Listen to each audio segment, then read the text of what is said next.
दारू का रे बंटी बबली है। इसमें 25% देखा होता। हम पानी बेचे नहीं तो 80% क्वालिटी दिखावे नहीं। हई सारे बंटी बबली का 25% बा, लेकिन देखा हई पियबा तो सब चीज़ खरीद लबा।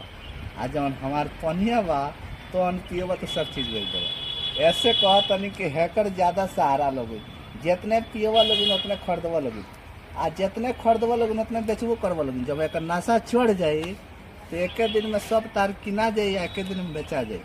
ऐसे कह तनी कि हमार वीडियो देखी लोगिन, आ बढ़िया से बढ़िया हम वीडियो बनाओ तो देख लोगिन, बढ़िया बढ़िया बात बतावे नहीं। हई पी लोबा तो किन लोबा, आ हमार पनिया पी लोबा तो बेच देबा।